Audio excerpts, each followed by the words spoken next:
MSMEs or micro, small and medium enterprises are the backbone of the Indian economy, contributing more than 30% to the country's GDP and accounting for nearly 45% of the total manufacturing output. Most importantly, MSMEs create millions of jobs both in urban and rural India. Over the years, reforms such as GST and various financing facilities have aided the industry to grow and emerge from the pandemic's onslaught. An Atmanirbhar Bharat needs to have a vibrant MSME sector, and we decided to visit 2 such enterprises with our Chief Investment Officer and find out more.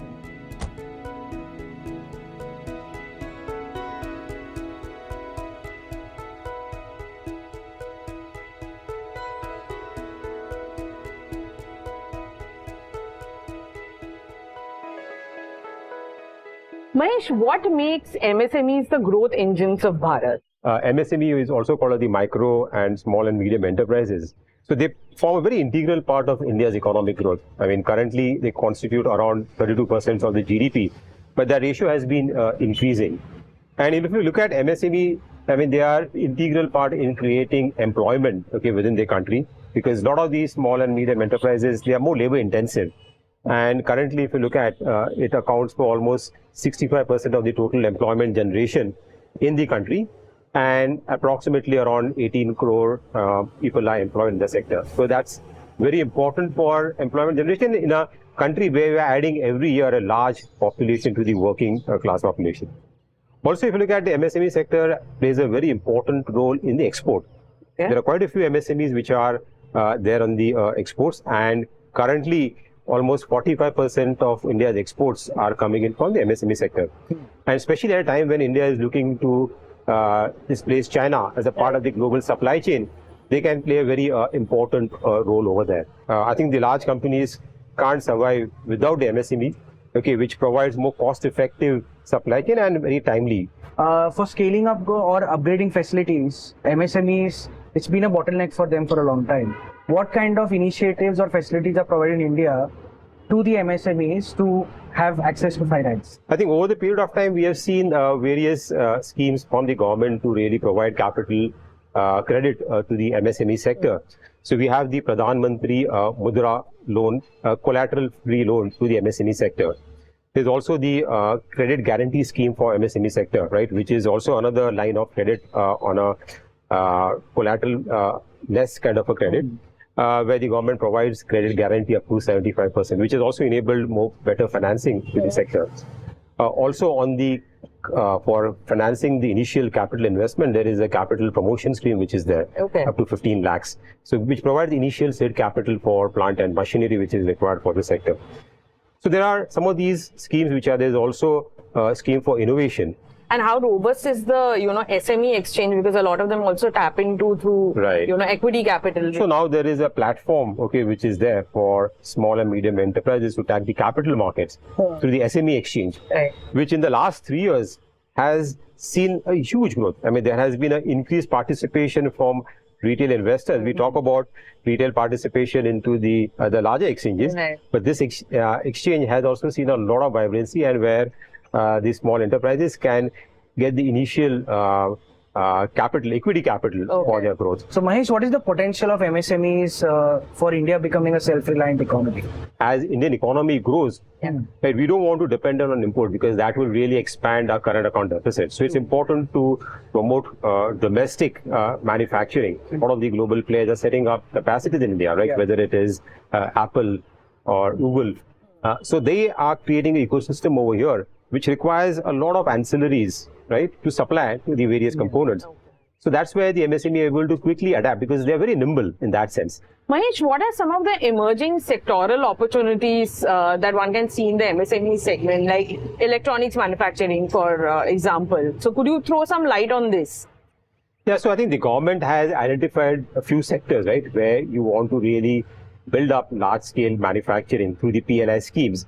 And within that, if you look at electronic manufacturing, EMS is a great opportunity where there's a lot of supply of components, which is required, where the MSMEs can play an important role over there.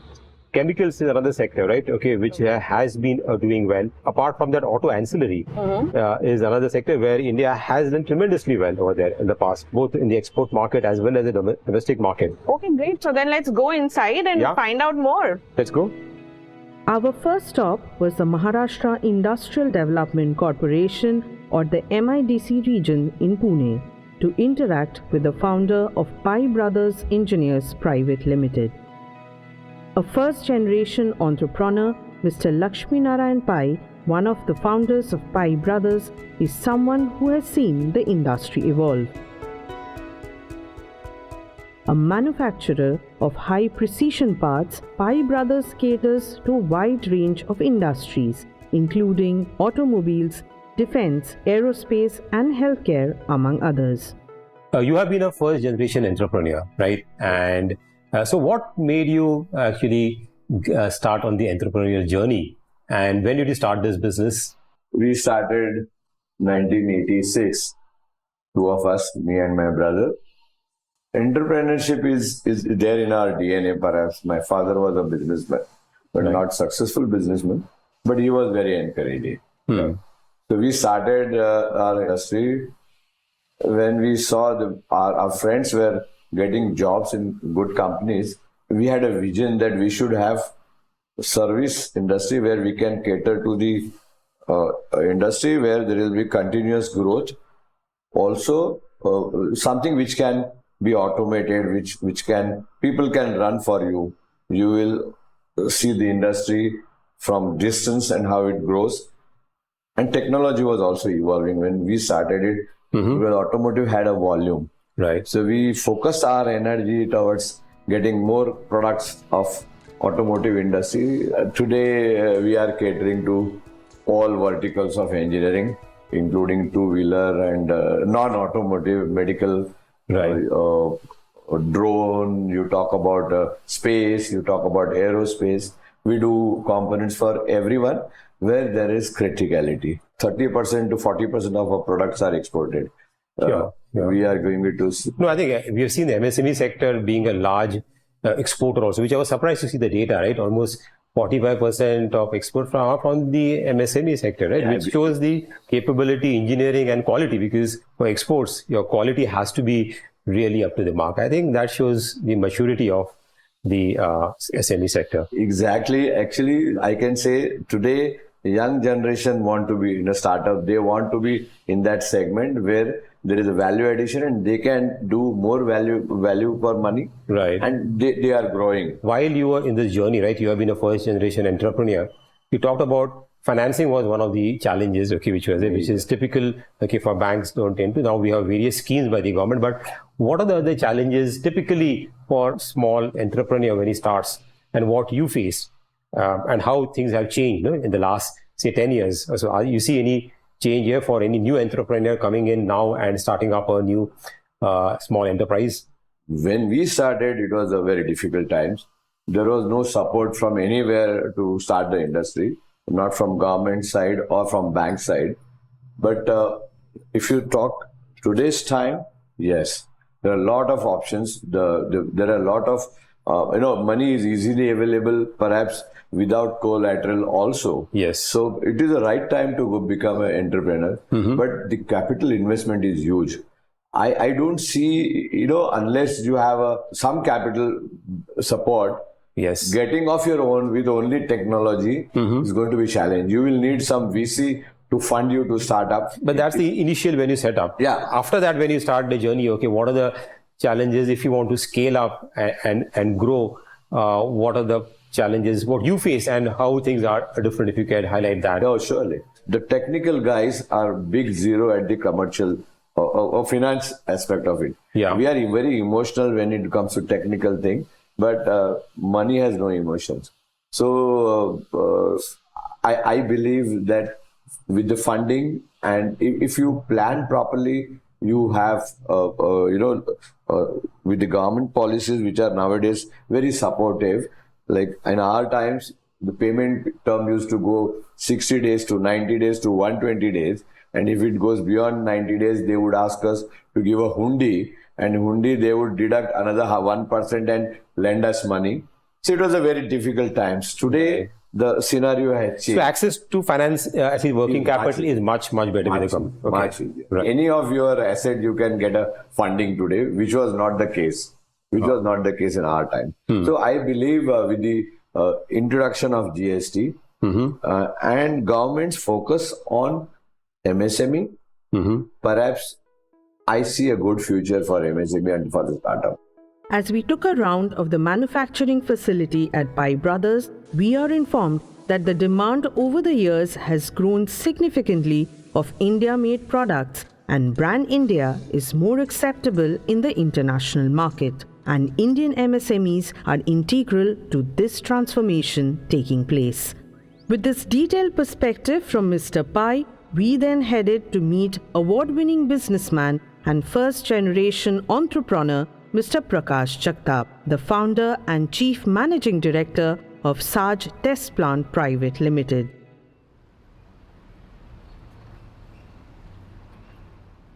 The enterprise specializes in dynamometers, an essential equipment used in the performance evaluation of any engine, motor, or other rotating prime mover so that its instantaneous power may be calculated. From building a 5-horsepower prototype in his garage, writing to global companies to get their product literature, to developing the technology in the country, Mr. Jagtap has experienced the full trajectory of making an Atmanirbhar Bharat. He received the National Award in the Import Substitution category for a defense tank engine test facility. So you have been a very early entrepreneur, I would say, right? With rich experience. Okay, you started, I think, your business in 1969. Yes. Right. Okay. Right. So you have a very rich experience. So I just want to understand, I mean, at that stage, right, when typically a young Maharashtrian would never venture into a business, right? I mean, you did your engineering. So what prompted to be an entrepreneur at that point in time? While I was studying itself, I was making small gadgets. So that made me to start my own business after graduation and not to work for anybody. I decided to go ahead with the import substitution item which nobody else makes in the country. So it was a unique opportunity, but it was a big challenge. But then what gave you the confidence to really that you could pull this through? Mentorship was a principal factor which made me success. Right. But I had no resources. So I borrowed money from my father. I borrowed money from Bank of Baroda with 100%. But you could get loan from a bank at that point in time? It was difficult because bank also did not understand how to assess the product which is never made in the country and person who has no experience, neither engineering experience or no finance experience. I had to take an interview with Mr. Sud, who was a financial advisor of Bank of Baroda then. Right. Not financial, technical advisor. Okay. That time. And he interviewed me for 5 minutes and he said that, I think you answered my all questions correctly. So I got the loan of 3 lakhs of rupees. 100%, no margin. The last 10 years or recent past, have you seen any other changes, which have led in terms of further boosting the growth? Because we've seen a rapid rise in terms of the registrations for small and medium enterprises, right, in the last 5-10 years. So how do you see the environment in the last 10 years in terms of furthering the growth for the not only India as an economy, but specifically for the small entrepreneurs? The major policy is to focus on emission. Last 10 years or maybe 15 years, we now were at Bharat stage 6. Yeah. Bringing the quality of our engines to meet more challenges in performance. And that is the area where I am working. So our products are used in the performance evaluation of engines. Yes. So the challenges were to bring newer and newer technology to evaluate engines which are getting updated. Second thing is they say that make in India. Last 5 years, government is saying that why we depend on outside country? Why not India make their own? So the focus of government machinery and government budgets is encouraging the indigenous development of the product. If it is not available, then only they can import. Yeah. So that is a change. In last 5 years, I think it's very helpful and challenging to the domestic entrepreneurs. The third thing is a converting conventional internal combustion into the electrical vehicles. Last 4 or 5 years, we are doing almost more than 50% business for this. Do you think, I mean, I've seen that even the small MSME sector accounts for almost like 45% of India's export. I was surprised by that number. Yeah. Right. So that shows that acceptability of our products in the global market, okay, is a credit to a lot of entrepreneurs, okay, who are technocrats, okay, and been able to make products with the right technology and global standards. Yeah. I think that's amazing. The software companies in last 10, 20 years has really gained India has a global leadership in software development. But not in engineering product development. We remain still niche over there, right? Engineering product development is a big challenge. Yes. But it was supported by the software development credibility of the country. Yes. And now there is a collaboration between, we have seen engineering and software. There are a lot of new products, there are a lot of software which is embedded in those systems. Yeah. A lot of, if you look at the new cars which are there, right? Yeah.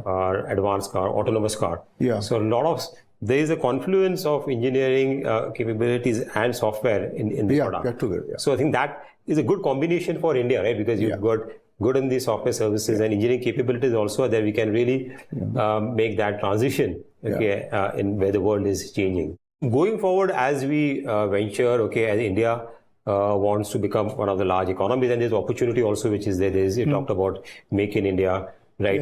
Import substitution.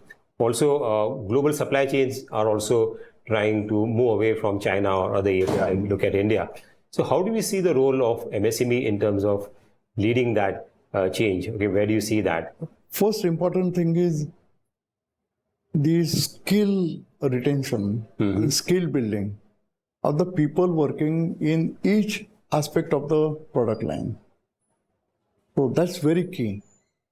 For that, we need to have good training programs and the training capabilities. Second thing is we must be in position to make sure that right from the supply chain management, you must have the right quality.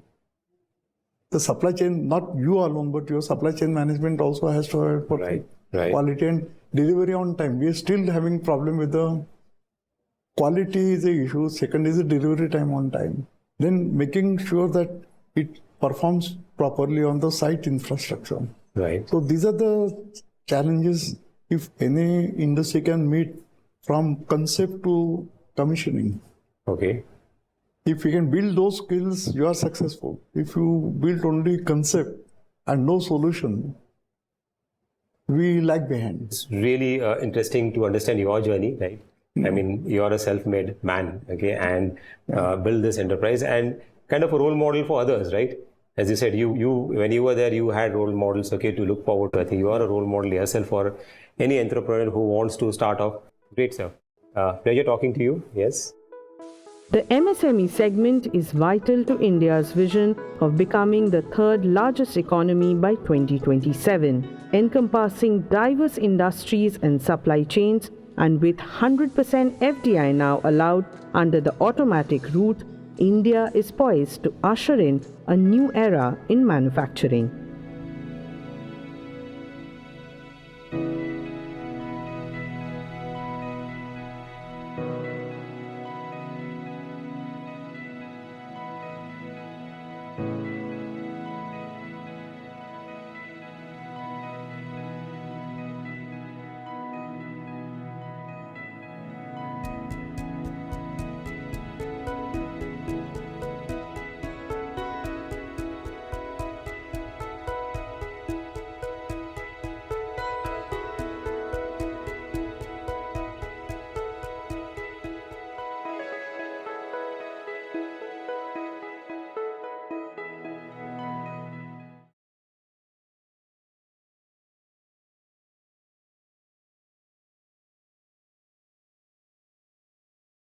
Mutual fund investments are subject to market risks.